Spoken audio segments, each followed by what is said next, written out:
우리 송 집사님 오랜만에 오셨다고. 하나님께서 또 섭리하셔서 딱 이렇게 SL트리 찬양 발표하는 날로 인도하신 것 같습니다. 그렇죠? 건강하십시오.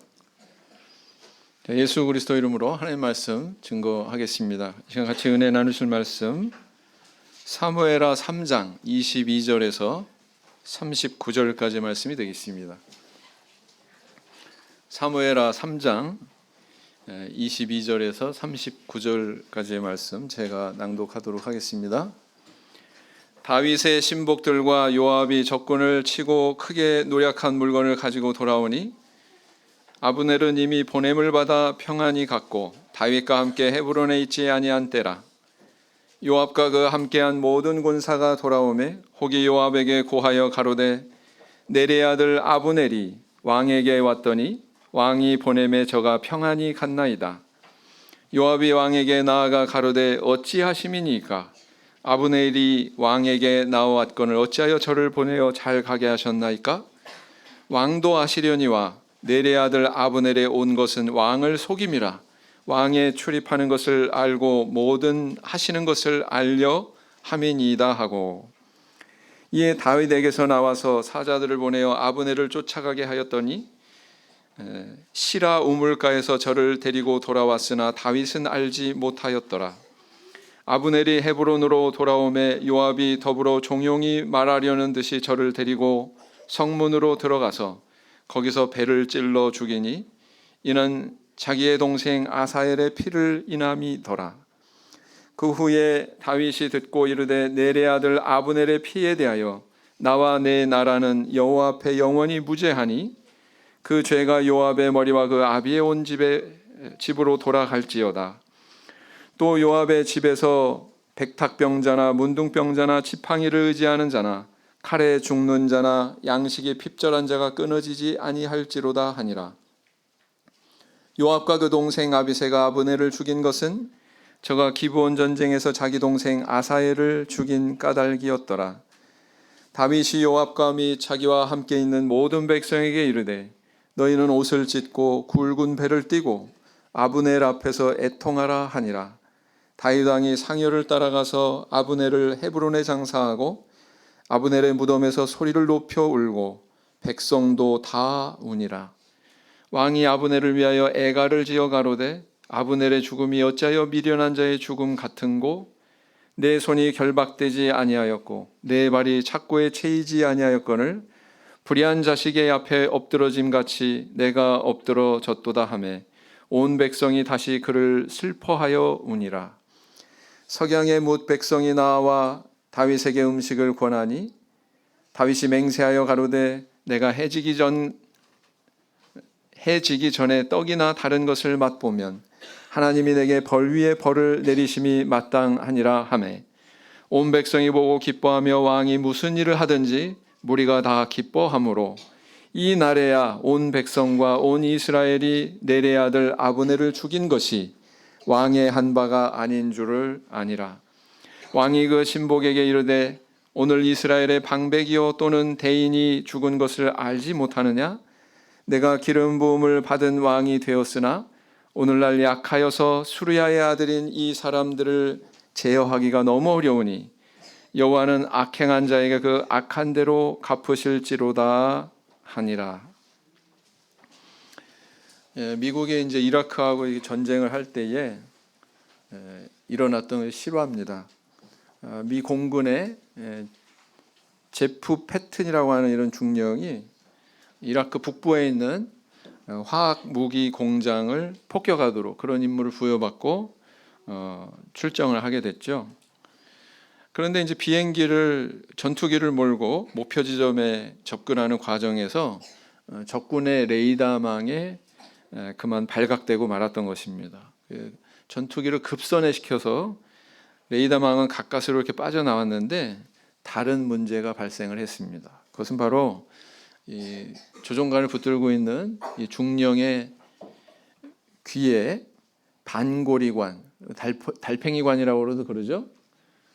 달팽이관이 손상되면 아무리 그 튼튼해 보이는 사람도 맥을 못 춥니다. 우리 체험하고 있죠? 네. 이 반고리관이 손상이 돼가지고 평형 감각에 이상이 생긴 거예요. 그래서 사실은 전투기가 하늘을 향해서 상승하고 있다고 이 중령은 느꼈는데 실제로는 땅을 향해서 곤두박질 치고 있었던 겁니다. 근데 이제 그 순간에 정말 칠흑 같은 그런 밤이었기 때문에 어디가 하늘이고 어디가 땅인지 잘 분간할 수도 없는 그런 상황에서 이 중령은 내가 내 감각을 신뢰하느냐 아니면은 이 F-15기가 가리키고 있는 이 계기판이 가리키고 있는 이 눈금을 신뢰하느냐 0.1초라고 하나 짧은 시간 내에 이것을 판단하고 선택해야 되는 그런 급박한 순간이었던 것입니다. 근데 그는 평상시에 훈련 받아왔기 때문에 어떻게 했을까요? 훈련 받은 대로 계기판의 그런 눈금을 기준 삼아서 자기의 감각은 달리 이야기하고 있지만 기술을 다시 반대로 돌려가지고 700m 고도에서 산과 충돌할 직전에 그 위기를 벗어나서 무사히 귀환하게 되었다고 하는 그런 이제 수기가 있거든요. 어찌 보면 우리 하나님 말씀은 우리의 생명을 지켜주시는 계기판과 같다 이렇게 볼 수가 있습니다. 내 생각이 어떻건 내 감각이 어떻건 그런 것들을 다 뛰어넘는 그런 능력이 있기 때문에 그 말씀을 신뢰하고 인생을 살아갈 때 우리는 안전할 수 있고 또 우리의 인생의 목적지에 무사히 도달할 수가 있다라는 것입니다. 그런데 우리 성도님들은 하나님 말씀에 대해서 내가 얼마나 신뢰하고 있나 여기에 대해서 한번 가늠해 보신 적이 있는지요? 내가 하나님을 신뢰하는 삶을 살아갈 때 그 인생의 끝에는 반드시 상급이라고 하는 이름에 하나님께서 허락하시는 그런 풍성한 열매가 있습니다. 이 사무엘기 속에서 등장하는 다윗의 이야기는 바로 그 실상을 갖다 우리에게 증거하고 있는 것이거든요. 그래서 바로 그런 인생의 길이 이런 풍요로움을 누리게 된다라고 하는 것을 보여주는 샘플이다 이렇게 볼 수가 있습니다. 다윗이 하나님을 절대 신뢰하고 순종의 길을 걸어간 결과 그에게 주어진 복의 열매는 어떤 것이었죠? 그 복의 열매에 대해서 성경은 이렇게 기록을 하고 있습니다. 오늘 본문 말씀 36절을 다시 한번 보시겠습니다. 오늘 본문 말씀 36절 어떻게 기록하고 있어요? 같이 읽겠습니다. 시작. 온 백성이 보고 기뻐하며 왕이 무슨 일을 하든지 무리가 다 기뻐함으로 그랬어요. 다윗이 하나님을 이렇게 절대 신뢰하고 순종의 길을 걸어간 결과 그가 거두게 된 열매는 뭐냐면 그 자신이 백성들로부터 절대 신뢰를 받는 존재가 되었더라라는 겁니다. 그래서 무슨 일을 하든지 백성들이 그냥 믿어요. 뭐 잘하겠지. 하는 일에 대해서 기뻐해요. 그 신뢰를 바탕으로 온 이스라엘 단에서부터 부엘세바까지를 다스리는 그런 왕으로 즉위하게 된 것이다 라는 것입니다.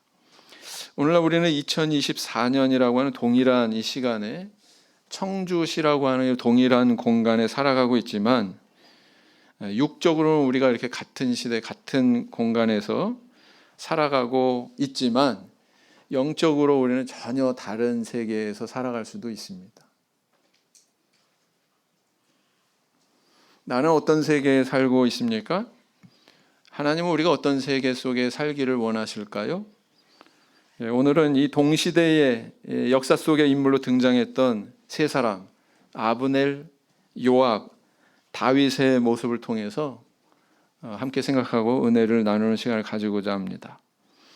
자, 비록 이렇게 사울 왕은 이미 죽었고 다윗은 유다족 속의 왕위에 올랐지만 이 온 이스라엘을 통치하는 왕으로 다윗이 즉위하기까지는 그렇게 녹록하지 않았어요. 7년 반이라고 하는 그런 시간이 흘러야만 됐습니다. 이것을 과도기 이렇게 표현할 수 있죠. 그런데 이 과도기란 사울의 집안과 다윗의 집안 사이에 서로 이제 투쟁, 전쟁이 있었기 때문에 다른 말로 표현하면 혼란기였다. 또 이렇게 표현할 수가 있습니다. 혼란기였다. 그 혼란기를 배경으로 등장하는 세 인물이 있었으니 첫째는 사울의 군장인 아브넬, 둘째는 다윗의 군장인 요압, 그리고 세 번째는 유다족 속의 왕으로 즉위한 다윗 자신이 되겠죠. 이 세 인물은 다른 인생관을 가지고 서로 다른 세계 속에 살아가고 있었음을 우리는 발견하게 됩니다. 그 세계는 어떤 세계였나? 먼저 우리 사울의 군장 아브넬이라고 하는 인물을 살펴볼까요? 아브넬은 언제부터 등장하는 줄 아십니까? 아주 일찍부터 등장합니다. 사울왕 집권 초기부터 그의 측근으로 왕의 곁에서 왕을 섬기는 그런 인물이었습니다. 사무엘상 17장 55절을 보시겠습니다. 사무엘상 17장 55절을 보시겠습니다. 사무엘상 17장 55절 말씀을 보시겠습니다. 같이 읽겠습니다. 시작. 다윗이 블레셋 사람을 향하여 나감을 사울이 보고 군장 아브넬에게 묻되 아브넬아 이 소년이 네 아들이냐? 아브넬이 가로되 왕이여 왕의 사심으로 맹세하옵나니 내가 알지 못하나이다 하매 그랬어요. 어느 날 골리앗을 상대하게 하겠다고 나선 한 소년이 있었죠. 누굽니까? 다윗이죠. 이 소년이 누구냐라고 이제 사울 왕이 옆에 있는 측근들에게 질문을 할 때 나서 가지고 그 질문에 대답한 인물이 모르겠습니다. 이렇게 대답한 인물이 바로 누구였어요? 아브넬이었다라는 것입니다. 이처럼 다윗이 아직 10대의 양치기 소년일 때 아브넬은 어떤 자리에 있었던 거예요? 이미 사울 왕의 최측근으로 군장 노릇을 하고 있었다는 겁니다. 아주 젊은 나이에 이미 인생의 어떤 입지를 굳힌 사람으로 이렇게 발견이 되죠. 자, 그리고 이제 그 이후로 세월이 흘렀습니다. 이제 상황이 바뀌어가지고 다윗이 이제 도망자 신세가 되었을 때 이 사울 왕의 곁에서 사울 왕과 함께 칼을 들고 다윗을 죽이겠다고 이렇게 추격했던 인물 중에 한 사람이 바로 누구였어요? 바로 아브넬이었다라는 것입니다. 그래서 추격하는 가운데 사울을 제대로 호위하지 못하고 임무를 다하지 못했기 때문에 다윗에게 지적당하는 그런 경우가 있었죠. 한번 살펴보겠습니다. 사무엘상 26장 15절을 보시겠습니다. 사무엘상 26장 15절 같이 읽겠습니다. 26장 15절 사무엘상 26장 15절 시작. 다윗이 아브넬에게 이르되 내가 용사가 아니냐? 이스라엘 중에 너 같은 자가 누구냐? 그러한데 내가 어찌하여 내 주 왕을 보호하지 아니하느냐? 백성 중 한 사람이 내 주 왕을 죽이려고 들어갔었느니라. 백성 중 한 사람은 누구를 얘기하는 거예요? 다윗 자신을 얘기하는 거죠. 사울 왕과 그 측근들이 다 잠들었을 때 몰래 가가지고 거기서 그 병과 물병과 무기를 가지고 이렇게 왔던 그런 일이 있었습니다. 바로 그 순간에 이렇게 소임을 다하지 않은 아브넬에 대해서 이렇게 호통치고 있는 거죠. 자, 이처럼 다윗이 이런 소년 시절부터 시작해가지고 다윗이 이렇게 도망자 생활 기간에 이르기까지 여전히 사울 왕 곁에서 오랫동안 최측근으로 오른팔 같은 역할을 한 인물이 바로 누구였어요? 아브넬이었습니다. 아브넬. 그래서 사울 왕이 죽은 후에도 아브넬은 앞장서 가지고 그 아들 이스보셋을 왕으로 추대할 만큼 정치적인 영향력을 행사하기도 합니다. 성도님들, 이 사람 아브넬에 대해서 어떻게 생각하세요? 젊어서부터 군장이지요. 출세했잖아요. 블레셋 사람과 아말렉 군대랑 전쟁에서 막 공을 세워. 그래가지고 백성들한테 이렇게 인정받고 추앙받는 그런 능력도 있고, 사울 왕부터 이스보셋 왕에 이르기까지 두 임금을 이렇게 섬기는 그런 군장의 자리에 있으니까 참 시기와 때도 잘 타고난 참 유복한 사람이다, 이런 생각 안 드십니까? 그렇죠? 네. 겉으로 보면 참 유복한 사람이고 능력 있는 사람이고 참 훌륭한 사람이다, 이렇게 볼 수가 있습니다. 그런데 그런 그에게 이런 모습이 있었죠. 사무엘하서 3장 7절을 보시겠습니다. 사무엘하서 3장 7절을 보시면 오늘 본문에 앞서서 어떤 사건이 있었는지를 한번 보세요. 사무엘하서 3장 7절. 사울에게 첩이 있었으니 이름은 리스바요 아야의 딸이더라. 이스보셋이 아브넬에게 이르되 내가 어찌하여 내 아버지의 첩을 통간하였느냐? 어느 날 이 아브넬은 리스바란 이름을 가진 사울왕의 첩, 사울왕은 이미 죽었죠. 죽은 그 사울왕의 첩을 범합니다. 이에 대해서 이스보셋 왕이 발끈해가지고 막 지적하고 항의했더니 아마 어전회의나 열렸겠죠. 그 자리에서 이렇게 지적을 했더니 아브넬이 뭐 고개 숙이고 사과하는 게 아니라 오히려 불같이 화를 내면서 이스보셋을 위협합니다. 내가 이스라엘의 개 대강이뇨? 이 말은 뭐냐면 개 머리냐? 이렇게 얘기하는 거예요. 이거 이스라엘 사람들에 있어서 제일 질 낮은 욕입니다, 이게. 그런 말을 하면서 이스보셋에게 그렇게 위협하는 행위를 하죠. 아브넬이 죽은 사울 왕의 첩을 취한 행위는 두 가지 의미가 있습니다. 첫째는 뭐냐면 사울 왕에 대한 존중의 마음이 있어요, 없어요? 죽은 사울 왕에 대한, 그 옆에서 그렇게 오랜 기간 동안 군장 역할을 했음에도 불구하고 그 사울 왕에 대한 존중의 마음이 있는 거예요, 없는 거예요? 없는 거예요. 존중의 마음이 없는 거예요. 여러분 한번 비교해 보세요. 다윗은 사울의 죽음에 대해서 슬퍼하고 눈물을 흘리고 애도하고 시까지 지어서 그렇게 추모하는데, 그런 다윗의 모습과 이 아브넬을 비교한다면 어떻습니까? 정반대죠? 그래서 이 사람 마음속에는 신의와 어떤 존중의 마음, 존경의 마음, 이런 게 없구나. 아무리 죽었지만 죽은 왕에 대한 어떤 예의나 이런 존중의 마음이 없는 굉장히 무도한 사람이구나, 시정잡배 같은 그런 행동을 하는 사람이구나 라는 것을 알 수가 있습니다. 그런데 사실 더 중요한 것은 두 번째 의미죠. 두 번째 의미는 뭐예요? 사울 왕에 이렇게 첩을 취한 이 행위는 사실 아브넬 자신이 왕이 되겠다고 하는 그런 야욕을 드러낸 겁니다. 당시 이 고대 사회에서 선왕의 첩을 취한다는 것은 곧 내가 왕이 되겠다라고 하는 권력 의지의 표현이 있다는 거예요. 이런 내용이 어디에 또 결부되어 나타나냐면은 압살롬이 아버지 다윗의 후궁들을 취하죠. 그렇지 않습니까? 그리고 또 솔로몬과의 그런 경쟁자였던 아도니아가 밧세바를 통해서 수냄 여인 아비삭, 다윗을 시종 들던 그 아비삭 이 여인을 자기에게 달라고 이렇게 요구하지 않습니까? 이 행위가 전부 다 이렇게 내가 왕위의 자리에 오르겠다라고 하는 그런 야욕과 결부되어 있는 행위다라는 거예요. 근데 아브넬이 감히 선왕의, 아무리 그래도 죽었지만 그 선왕의 첩을 자기가 범했다는 것입니다.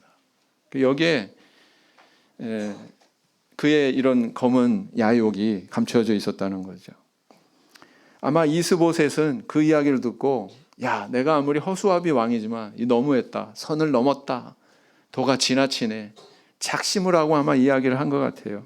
어전 회의에서 이 정도 지적하면 이제 아브넬이 양심이 있다면 고개 숙이고 좀 뒤로 물러나지 않을까? 아마 그렇게 희망적으로 생각했던 것 같아요. 그런데 과오로 지적하니까 어떻게 나타나고 있습니까? 태도가 어떻게 나타나고 있어요? 이 말하는 걸 가만히 보면 내가 당신 왕으로 이렇게 세워줬더니 당신 나한테 이런 식으로 할 거야? 이런 태도를 보인 거예요. 오히려 대듭니다. 그래서 이걸 보면은 정말 11지파를 다스리는 이스라엘의 왕은 이스보셋이 아니었구나. 누가 사실은 실권자였어요?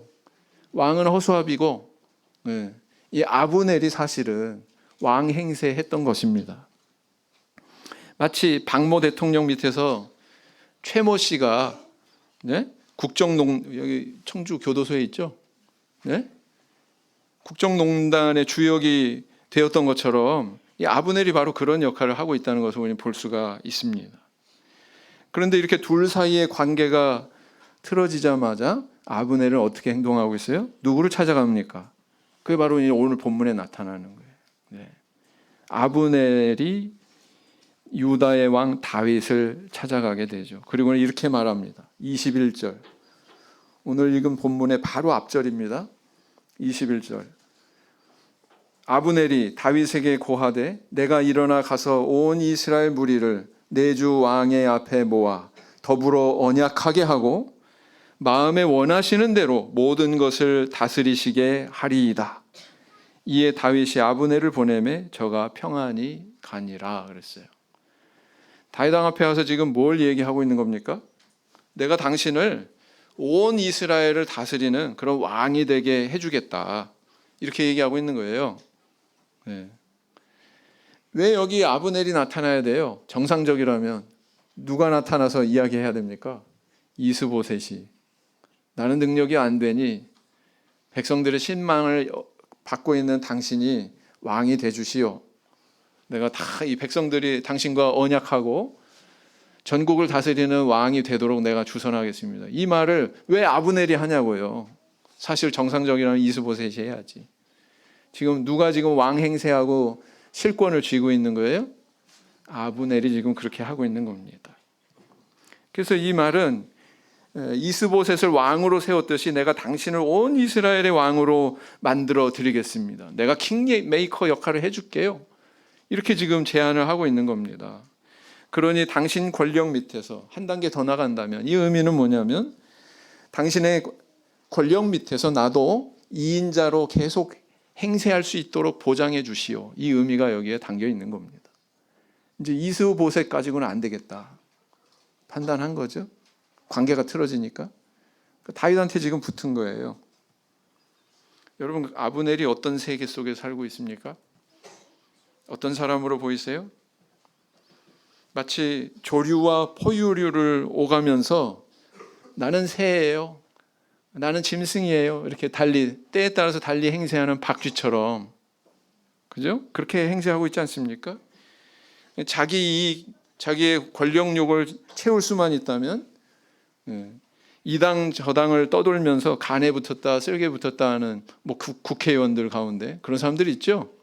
물론 잘하는 사람도 있어요. 다 싸잡아서 제가 얘기하는 게 아닙니다. 바리새인이라고 다 나쁜 거 아니잖아요. 그죠? 니고데모 같은 사람도 있잖아요. 똑같습니다. 국회의원 다 싸잡아서 얘기하는 거 아니에요. 그런 사람도 있다. 그런 사람도 있다.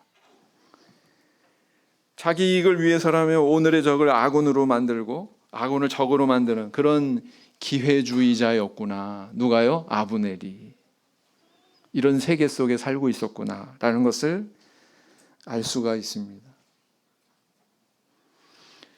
그러면 이제 두 번째 인물인 요압은 어떤 인물이었어요? 성경은 그를 수르야의 아들 가운데 한 사람으로 소개하고 있습니다. 그는 다윗이 도망자 생활하는 동안에 항상 동행하고 있었어요. 아주 충직한 그의 부하였습니다. 칼을 들고 다윗 왕을 지켜왔을 뿐만 아니라 때로는 영적인 면에서도 다윗에게 조력자 역할을 하고 있어요. 먼 훗날 다윗이 말년에 가가지고 실수를 하게 되죠. 다윗이 한 실수는 딱 두 가지입니다. 그 중에 하나가 뭐냐면 이스라엘 백성들의 인구수를 헤아려라. 이 명령을 요압 장군한테 내리거든요. 사실 이것은 불신앙에 의한 명령이었습니다. 자기의 어떤 공적을 내세우기 위해서 광고하기 위해서 이런 명령을 내렸을 거예요. 그러나 바다의 모래같이 그 백성들이 많게 해준 것은 누구의 은혜로 된 거예요? 하나님의 은혜로 된 것이죠. 거기에 대해서 뭘 과시하려고 자기 이름 내려고 조사하는 것은 사실은 불신앙에 의한 그런 명령이었다는 것입니다. 이런 불신앙에 의한 명령을 받아들였던 요압이 어떻게 행동하고 있어요? 다윗 왕의 잘못에 대해서 직언을 합니다. 그 내용이 사무엘하 24장에 있죠. 24장 3절을 보시겠습니다. 사무엘하 24장 3절 말씀.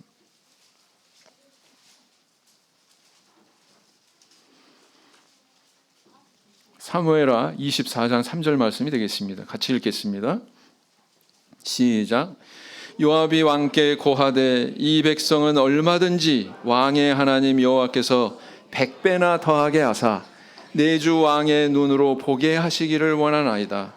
그런데 내 주 왕은 어찌하여 이런 일을 기뻐하시나이까 하되 그랬어요. 이 말을 한 사람이 바로 누구였어요? 요압이었어요. 참 이 순간만큼은 다윗보다 믿음이 좋죠? 그렇지 않습니까? 영적인 분별력이 있었어요. 감히 왕한테 바른 것을 이렇게 직언할 줄 아는 그런 인물이 바로 요압이었던 것을 우리는 발견하게 됩니다. 그런데 그런 요압이 다윗이 이렇게 통일 왕국의 왕으로 세워질 무렵에 또 이런 면을 보입니다.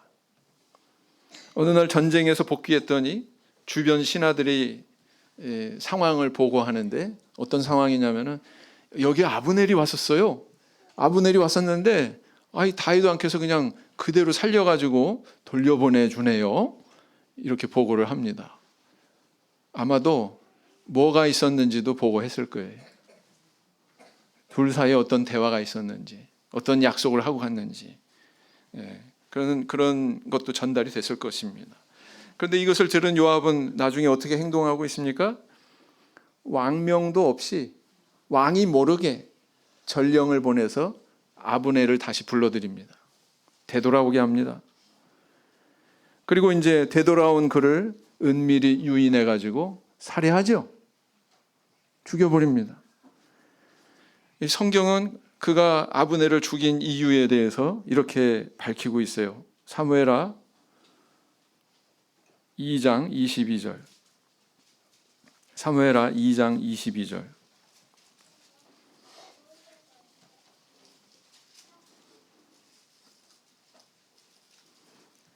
같이 읽겠습니다. 시작. 아브넬이 다시 아사엘에게 이르되 너는 나 쫓기를 그치라. 내가 너를 쳐서 땅에 엎드러지게 할 까닭이 무엇이냐? 그렇게 하면 내가 어떻게 내 형 요압을 대면하겠느냐 하되. 자, 여기 보니까 아브넬이 요압과의 어떤 신의의 관계가 있어요, 없어요? 이 요압의 동생 아사엘이 죽이겠다고 막 추격하니까 야, 너 자꾸 나 따라와서 나 죽이려고 하지 마. 네? 내가 너를 죽이지. 그렇게 되면 내가 네 형 얼굴을 어떻게 보냐. 지금 이렇게 얘기하고 있는 거잖아요. 그죠? 신의의 그런 마음이 있어요, 없어요? 있어요. 네. 사실 아브넬은 아사엘을 죽일 의사가 없었습니다. 근데 아사엘은 아브넬을 죽이겠다고 이렇게 대드니까 어떻게 보면 정당방위였거든요. 네. 부득이 벌어진 그런 상황이었다는 것입니다. 근데 여기에 대해서 요압은 무엇을 품었어요? 복수심을 품었어요. 네. 그리고 이런 사적인 감정에 의해서 왕과 언약을 맺은 아브넬을 왕도 모르게 그를 죽였다는 것입니다. 요압은 지금까지 다윗을 수행하면서 그의 오른판 역할을 훌륭히 해냈습니다.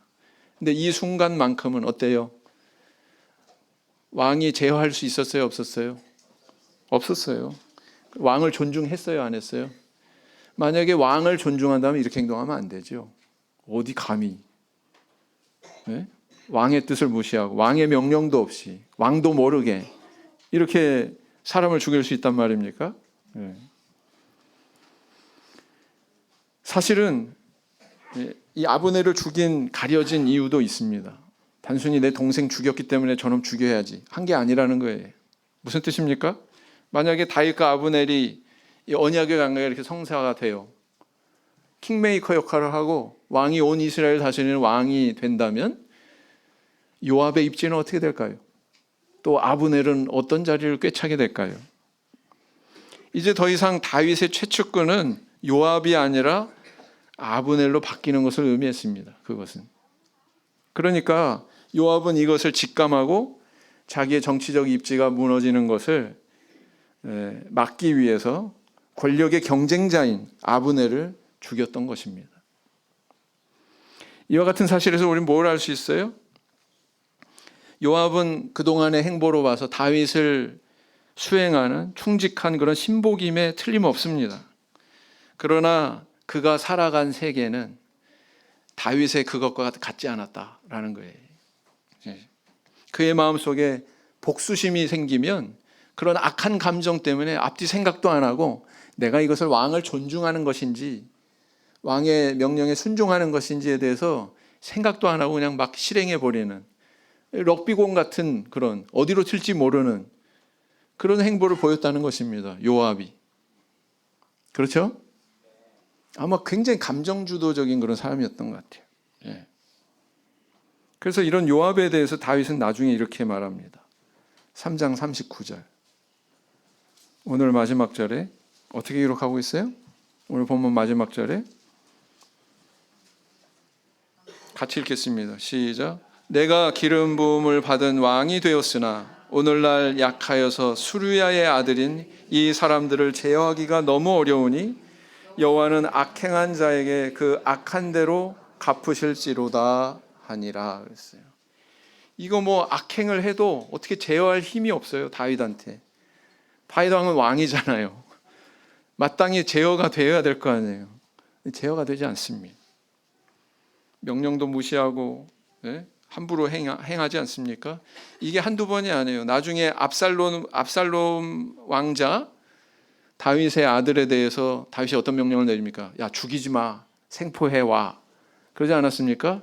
근데 죽여요. 누가 죽였어요? 나무에 걸린 자기의 머리카락이 나무에 걸린 압살롬을 가가지고 죽이게 하죠. 죽이도록 주도한 인물이 누구였습니까? 요압이었죠. 요압. 왕명대로 행해요, 안 해요? 안 해요.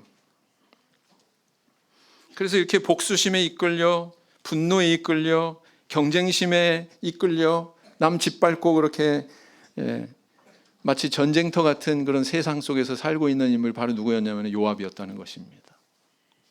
그의 인생은 전쟁이었어요. 마치 사울왕의 분신을 보는 듯 하지 않습니까? 예? 감정에 의해서 막 복수심에, 시기질투심에 그게 그 삶을 이끌어가는 것처럼 그 세계 속에 사는 것처럼 요압도 바로 그런 삶을 살고 있지 않습니까? 네. 우리가 이 아브넬과 요압을 볼 때 뛰어난 능력을 갖춘 자들이고 출세의 가도를 달린 사람들이고 겉으로 볼 때는 화려하고 좋게 보일지 모르지만 참 이렇게 권력을 쫓아 살다 보니 때로는 뭐예요? 인간됨도 뒷전이고 신의도 버려버리고 복수심에 이끌려서 무모한 행동도 서슴지 않는 참 세상 전쟁터에 사는 사람들이구나 라는 것을 우리는 보게 되거든요. 사람들은 다 누구나 자기 무기가 있어요. 그죠? 그래서 그것으로 권력을 삼습니다. 여러분, 돈 있는 사람이 돈으로 권력을 삼는 그런 자기 인생관 속에서 내뱉는 대사가 뭔 줄 아세요? 얼마면 돼? 얼마면 돼? 이 사람은 돈을 권력으로 삼는 세계 속에 사는 사람이에요. 높은 지위, 감투 가진 사람, 떵떵거리는 세상 사람들 다 벌벌 떨게 하는 그런 권력을 가진 사람, 그런 사람이 쓰는 대사가 있죠. 내가 누군 줄 알아? 상대를 제압할 그것으로 권력을 삼습니다. 우리 가정의 아이들도 다 권력이 있어요. 그죠? 부모를 꼼짝 못하게 하는 게 뭔지를 알아요. 애들이 참 영특해요. 그죠? 그래서 쓰는 대사가 있습니다. 뭐라 그래요? 마음 틀어지면 밥 안 먹어? 학교 안 가? 그러지 않습니까? 우리 성도님들에게도 권력이 있어요. 목회자를 겨냥한 권력이 있습니다. 목회자가 뭘 제일 무서워하는지를 알아. 성도님들이 뭐라 그래요? 네? 목회자하고 마음 틀어지면 교회 안 가. 하나님 안 믿어. 아유, 무서워요.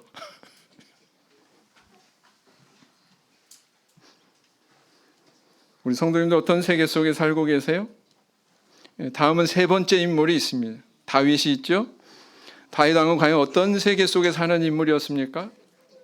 그런 왕자에 올랐습니다. 왕이 되었지만 세속의 이런 권력 세계 속에 살지 않았어요. 그의 마음은 거기에 살지 않았습니다. 사무엘하 3장으로 다시 돌아가서 보시겠습니다. 사무엘하 3장 33절, 35절.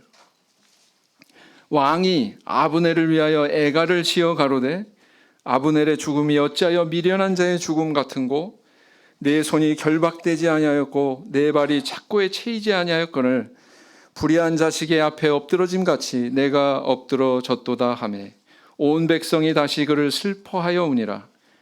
석양에 묻 백성이 나와 다윗에게 음식을 권하니 다윗이 맹세하여 가로되 내가 해지기 전에 떡이나 다른 것을 맛보며 하나님이 내게 벌 위에 벌을 내리심이 마땅하니라 하매 그랬어요. 자, 아브넬은 사울의 오른팔로 사실은 어떤 일을 했던 사람이에요. 다윗 왕 자신한테 칼을 겨누고 사울 왕한테 충성을 다해가지고 죽이겠다고 이렇게 쫓아왔던 인물 아닙니까? 그런데 그가 죽었어요. 그런데 그 죽음에 대해서 슬퍼하고 애가를 짓고 뿐만 아니라 금식까지 해요. 여러분, 참 속도 없다. 그런 생각 드세요? 사울 왕의 죽음에 대해서 나타냈던 애도의 태도가 사울의 군장 아브넬의 죽음에 대해서 나타낸 모습하고 똑같습니다. 똑같아요. 네, 한결같습니다. 다윗은 그동안 블레셋과 아말렉 족속의 위협에서 이스라엘 나라와 백성들을 이렇게 지켜줬던 그 아브넬 장군의 그런 공적인 역할에 대해서 존중한 거예요. 네, 그 공적에 대해서 인정한 것입니다. 왜요? 그것은 바로 백성들의 마음이었기 때문에. 그것이 그가 오니까 백성들도 울죠. 백성들이 애도하니까 또 다윗 왕도 애도하죠. 백성들의 마음과 지금 같이 가고 있는 거예요. 이런 다윗의 행동이 나중에 어떤 열매로 다가왔습니까? 어떤 열매를 가져왔어요? 3장 37절. 사무엘하 3장 37절 같이 읽겠습니다. 시작. 이 날에야 온 백성과 온 이스라엘이 넬의 아들 아브넬을 죽인 것이 왕의 한 바가 아닌 줄을 아니라 그랬어요. 여러분, 이 서술 속에서 우리는 뭘 발견할 수가 있습니까?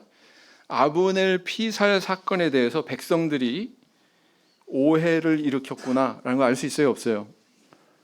가만히 돌아가는 상황을 보니 다윗 왕이 사주에서 요압 장군을 통해서 아브넬을 죽였네, 죽인 것 같네, 이런 오해에 그런 의심의 눈초리로 쳐다봤다는 거예요, 안 봤다는 거예요? 봤다는 거예요. 네. 그런데 다윗의 이런 진심 어린 애도의 태도가 눈물을 흘리고 애가를 짓고 금식까지 하고 이런 태도가 그런 의심을 다 마치 봄에 눈 녹듯이 불식시켰던 것입니다. 그래서 이 행동을 통해서 다윗의 진심이 백성들에게 전달된 거예요. 우리 성도님들 어찌 보면 지루하시죠? 사무엘하 초반의 이야기가 비슷한 이야기가 계속 반복되고 있어요. 이게 뭘 의미할까요? 생각해 보셨어요? 뭘 의미할까요? 아주 심플한 이야기가 계속되고 있습니다. 다윗이 두 번의 애도, 어떤 애도요? 사울과 요나단이 죽었을 때 보였던 애도, 그 다음 아브넬 장군이 죽었을 때의 애도, 두 번의 애도, 그 다음 두 번의 처형 사건이 기록되어 있습니다. 내가 사울왕을 죽였어요, 거짓말했던 아말렉 소년에 대한 처형, 그죠?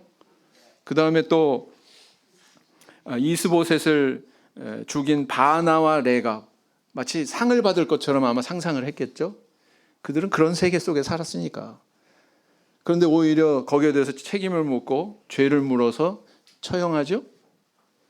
왜 이런 두 번의 애도, 두 번의 처형에 대해서 정말 지루하리 많지 비슷한 상황인데 그걸 계속 이렇게 기록하고 있습니까? 왜? 그 목적이 뭘까요? 그 이유는 다윗이 어떤 마음으로 어떤 세계 속에 살았는지를 분명히 보여주고 있는 거예요. 예. 그리고 그 결과로 다윗이 수확하게 된 열매가 바로 이런 거였다라는 것을 우리한테 이야기해주고 있는 것입니다. 다윗은 이렇게 신의가 있는 사람이야. 다윗은 이렇게 원수를 용서하는 덕망이 있는 사람이야. 다윗은 이렇게 정의와 공의가 있어서 무엇을 하든지 모든 백성이 인정하고 기뻐할 수 있는 그런 길을 가는 사람이야. 이런 사람이 온 이스라엘 다스리는 그런 왕이 되는 것이 마땅치 않은가라는 의미로 지금 이야기하고 있는 거예요. 이것이 아브넬이나 요압은 참여할 수 없는 다윗만이 살아갔던 세계였다라는 것입니다. 그리고 그 결과 풍성한 수확의 열매가 있었죠. 오늘날 우리 성도님들 어떤 세계 속에 살고 계십니까? 하나님은 모든 사람에게 서로 다른 은사를 부어주셨어요. 예. 그러나 하나님이 모든 사람에게 공통적으로 허락하신 것이 있습니다. 그것은 바로 하나님의 형상을 추구하고 그것을 완성하는 것. 예. 바로 십자가에서 못 박히신 예수 그리스도의 형상을 닮아가는 것. 이거는 공통이에요. 모든 사람들에게 공통적으로 부여한 우리의 과업이고 또 은혜이기도 합니다. 예. 그래서 다윗처럼 영적인 왕이 된 우리 성도들은 바로 이런 길을 가야 된다. 가정에서, 사회에서, 그리고 또 하나님의 교회 안에서 무슨 일을 하든지 이 식구들과 동료들과 교우들에게 절대 신뢰를 받을 수 있는 그런 존재가 돼야 된다. 뭘 하든지 기뻐하고 뭘 하든지 인정하고 그런 존재가 돼야 된다고 우리한테 교훈하고 있는 것입니다. 네. 빌립보서 4장 8절 말씀을 보시겠습니다. 빌립보서 4장 8절.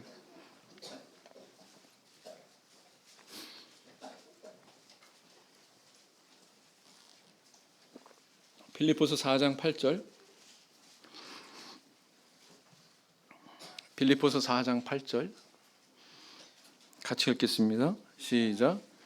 종말로 형제들아 무엇에든지 참되며 무엇에든지 경건하며 무엇에든지 옳으며 무엇에든지 정결하며 무엇에든지 사랑할 만하며 무엇에든지 칭찬할 만하며 무슨 덕이 있든지 무슨 기림이 있든지 이것들을 생각하라.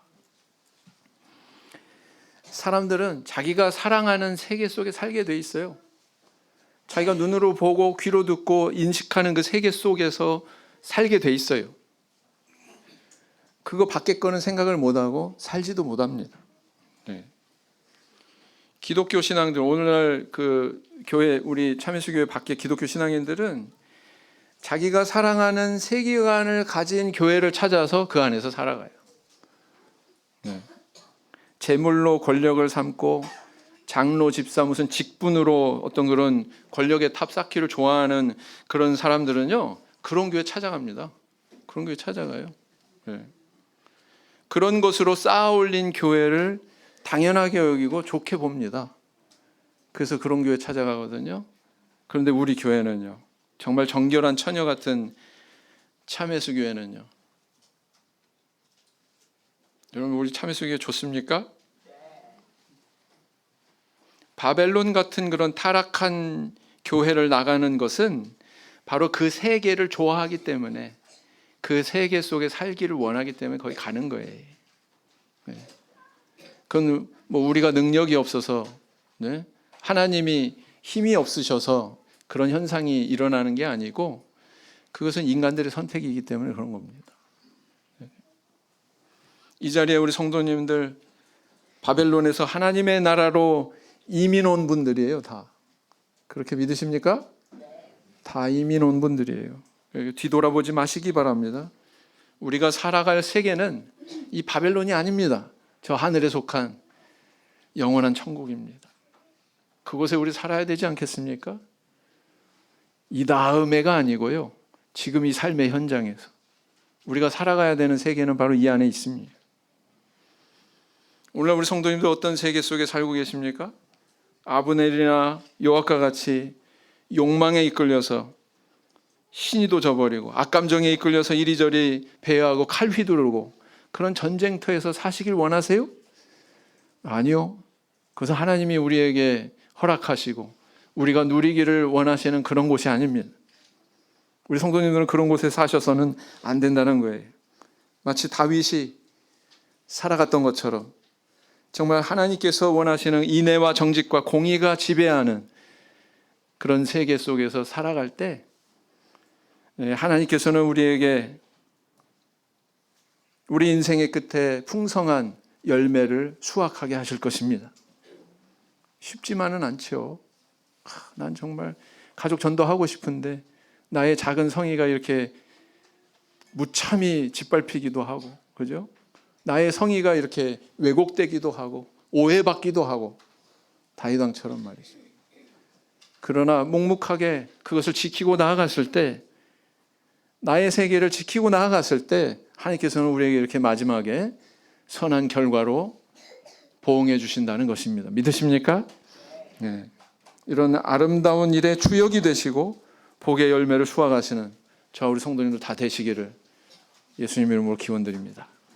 묵상기도 하시겠습니다.